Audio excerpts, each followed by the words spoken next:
limit Utah to one shot and then get out, keep running, and keep playing the way they've been playing all year. Maybe the threes will start falling. Bob?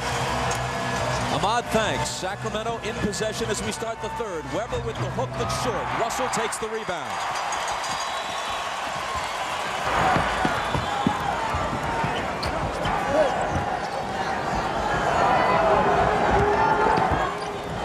Malone around Weber and then misses the layup. Divac juggles and recovers. Double dribble.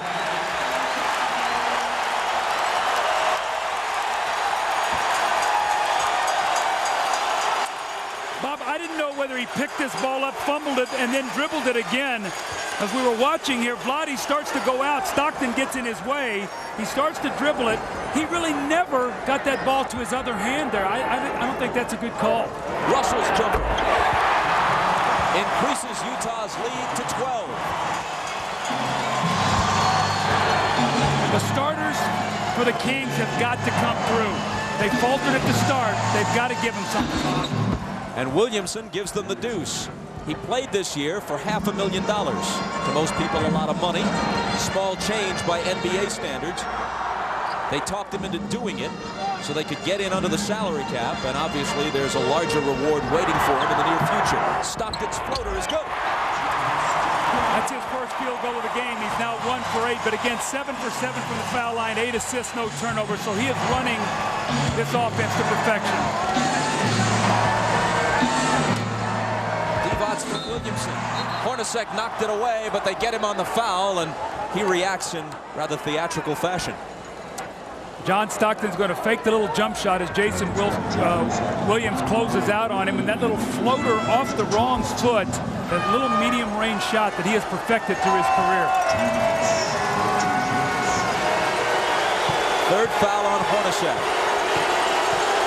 Divac, at age 31 in his 10th year in the league, playing better than ever. He was the Lakers center between Kareem and Shaq. Too good a player to really be the answer to a trivia question, but a lot of people forget that. He credits Paul Silas, now the head coach of the Hornets, then an assistant, with really helping his all-round play at the pivot. Well, he's such a tough matchup for Ostertag because he's mobile and he can pass, he can shoot it. Ostertag really struggles with those kind of centers. Russell from Stockton, a whistle before the release. That's an offensive foul on Ostertag. That's just a lazy play right there. Just walked down, looked like Russell was going to be wide open. At the last minute, he just moved his shoulder in the way. This is what drives Jerry Sloan crazy. Look at it, just sort of a lazy foul right there. That's his third. Russell on Williamson. And hold on.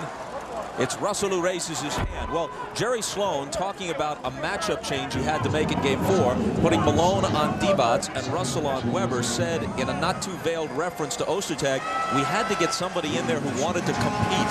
Well, that's what Jerry Sloan's all about. That's what this Jazz team is about, as competitors. And the thing for me is when I see a Greg Ostertag is, if you're not competing and you're on this team, how can you even look at your teammates in the face? This is a team that's all about competition.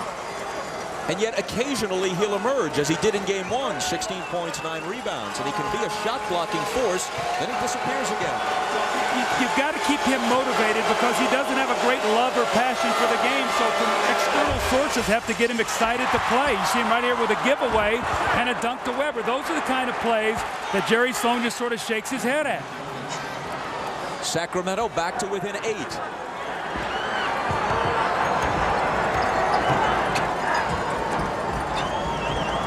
Malone doesn't get the bounce.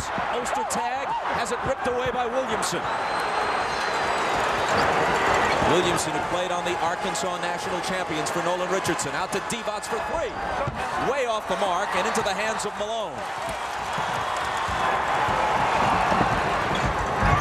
Stockton off the bounce pass from Hornacek, circles back out.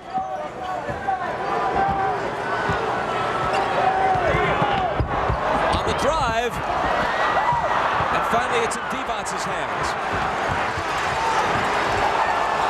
Williams behind the back, but doesn't pick up the assist as the jump shot won't drop for Wahed.